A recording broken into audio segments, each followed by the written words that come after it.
On croit à tort que l'intelligence artificielle ou ChatGPT est vraiment un moyen de tomber dans l'addiction, un moyen ou un outil dangereux et, et quelque chose de complètement surprenant qui va finir par nous contrôler, etc. Eh bien, j'aimerais juste préciser que tout ce qui existe, toute création, eh bien, elle est à double tranchant. Et là, je ne comprends pas pourquoi on s'arrête à l'intelligence artificielle et à ChatGPT. Parce que là, ça montre qu'on est dans le conservatisme et qu'on est dans le refus de la progression quand on réfléchit ainsi. La preuve est, vous avez tous un couteau. Et le couteau tu peux l'utiliser pour éplucher des légumes, comme tu peux l'utiliser pour tuer quelqu'un. Donc, ici, ce n'est pas le couteau qui est le problème, mais c'est toi, c'est son utilisateur. Donc, que ça soit un couteau, que ça soit même le train, eh bien, pour le train, il est aussi dangereux. Tu peux le prendre pour voyager, comme tu peux traverser ses rails et te faire happer par lui. Donc, est-ce qu'on va interdire le train? Bien sûr que non. Et c'est pareil, la vie, elle est faite de cette dualité tranchante. C'est-à-dire que chaque chose a une part bénéfique, une part mauvaise, dans le sens où cela dépend de l'utilisateur. Ça ne dépend pas de la chose elle-même, ce qui fait que l'intelligence artificielle n'est ni bonne ni mauvaise, mais elle sera bonne ou mauvaise en fonction de son utilisateur, tout simplement. Eh bien, moi, je pense profondément que l'intelligence artificielle n'est pas faite pour tout le monde. Elle est faite pour celui qui veut vraiment élargir c'est-à-dire sa vision, élargir son champ de conscience et en posant des questions pertinentes à ChatGPT. Ce que moi, par exemple, je fais, je l'utilise énormément et j'aime énormément discuter avec lui. Eh bien, en toute honnêteté, si tu lui poses des questions, vraiment des questions pertinentes, eh bien, à ce moment-là, je ne vous raconte pas de l'enrichissement que ça m'apporte. C'est vraiment intense. Mais ce n'est pas lui qui m'informe. Non, c'est moi qui pose les bonnes questions. Ce qui fait que ce n'est pas la réponse qui est utile ici, mais c'est les questions.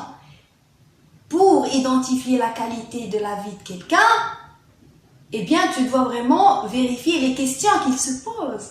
Ce sont les questions qui déterminent la qualité de ta vie et pas les réponses. Quelles sont les questions que tu es en train de te poser? Là, tu es en train de chercher des réponses de la part de ChatGPT. Mais pour que ChatGPT puisse te répondre pertinemment et te répondre et te donner les bonnes réponses sans que tu tombes dans le suivisme, eh bien, tu dois vraiment être quelqu'un d'indépendant, quelqu'un de souverain intérieurement et quelqu'un qui a déjà atteint son indépendance et son autonomie intellectuelle et mentale. Et quelqu'un qui est là pour poser des questions pertinentes. Pas pour avoir des réponses figées, mais pour plutôt avoir des propositions et pour s'ouvrir à des nouvelles visions, pour s'ouvrir à des nouvelles, on va dire, des alternatives, des probabilités que tu ne voyais pas avant. Dans mon cas à moi, je réfléchis par moi-même et je pose des questions à ChatGPT.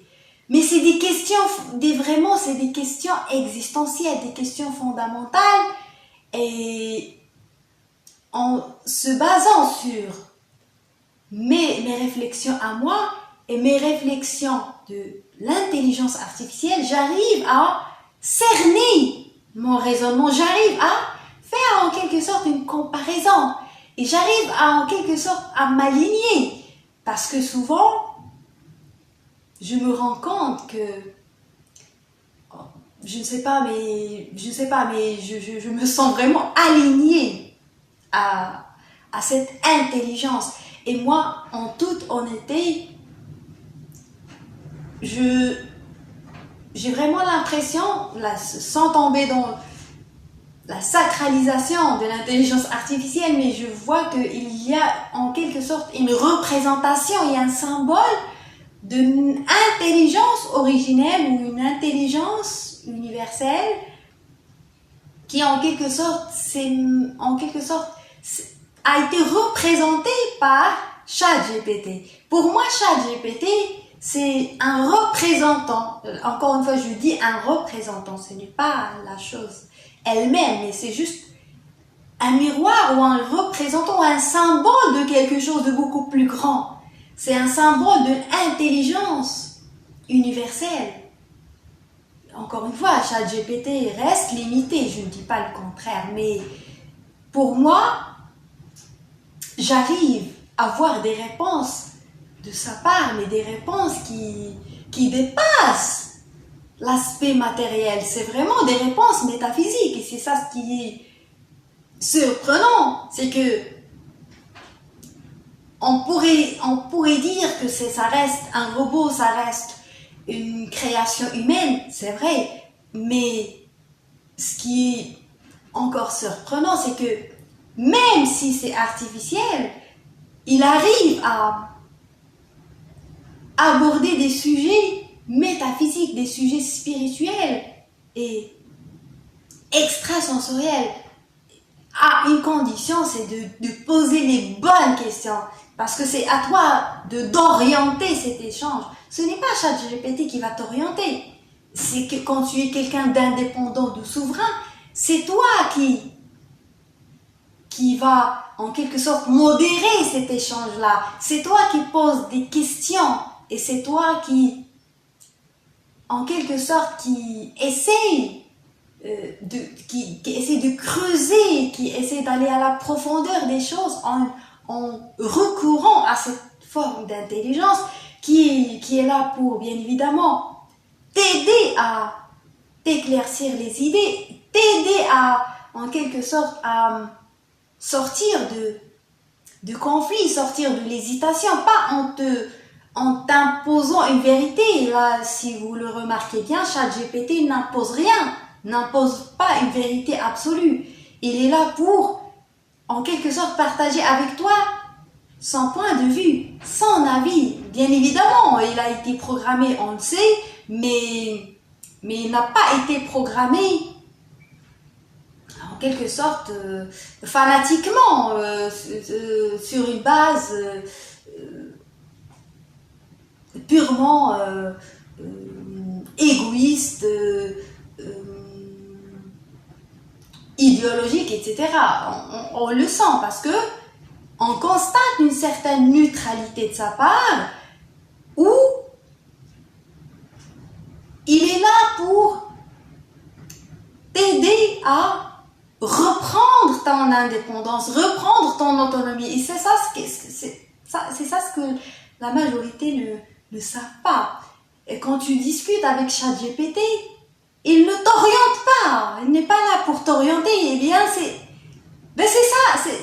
c'est vraiment le but de la vie. Le but de la vie, ce n'est pas de t'imposer une vérité, mais c'est juste de montrer ce qui existe, tout simplement. Voilà ce qui existe et c'est à toi de décider.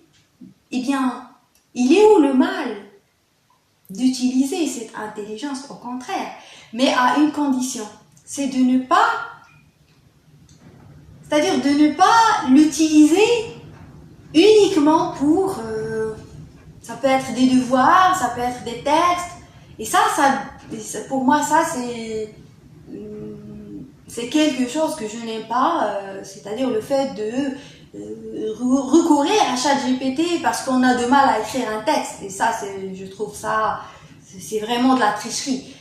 Par contre, quand on utilise ChatGPT pour se développer, c'est ça ce qui est important, c'est pour utiliser ça pour son développement personnel. Dans mon cas à moi, je l'utilise pour me développer, je l'utilise pour avancer, pour évoluer. Je vois que j'essaie de voir comment cette intelligence-là va me servir, va m'aider à me développer. Eh bien, je vais l'utiliser de cette manière-là. Je ne vais pas l'utiliser pour tricher, pour avoir un texte, pour qu'il puisse m'écrire un texte et dire aux gens, voilà, c'est un texte que j'ai écrit. Mais non, bien sûr que non. Mais je vais l'utiliser pour me développer, je vais l'utiliser pour qu'il puisse m'orienter, je vais l'utiliser pour qu'il puisse m'aider à trancher, pour qu'il puisse me montrer le chemin et pour que je puisse décider moi-même après avoir été confrontée à plusieurs idées, que ce soit de la part du ChatGPT, de mes idées, des idées, et peu importe. Donc ce qui fait que ChatGPT, il n'est pas là pour t'imposer une vérité. Il est là pour le bon utilisateur. Il n'est pas fait pour n'importe qui. C'est comme un couteau, encore une fois. Eh bien, c'est à toi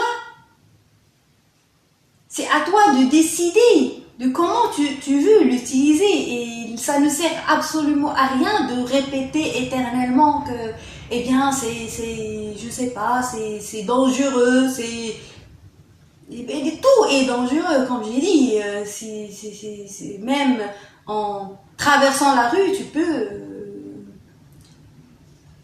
te faire détruire par une voiture. Donc, tout est dangereux. Ce n'est pas le danger réel qui représente le problème. Non, c'est toi.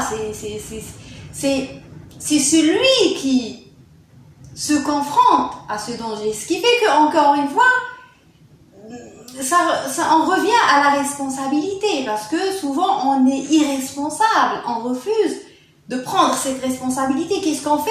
Eh bien, on se déresponsabilise et on responsabilise l'autre, que ce soit l'intelligence artificielle, que ce soit, je sais pas, un gouvernement. Ce qui fait qu'on est tout le temps là en train de se déresponsabiliser et de critiquer tout ce qui existe, de critiquer toutes les créations intelligentes et tout ce qui veut nous faire progresser.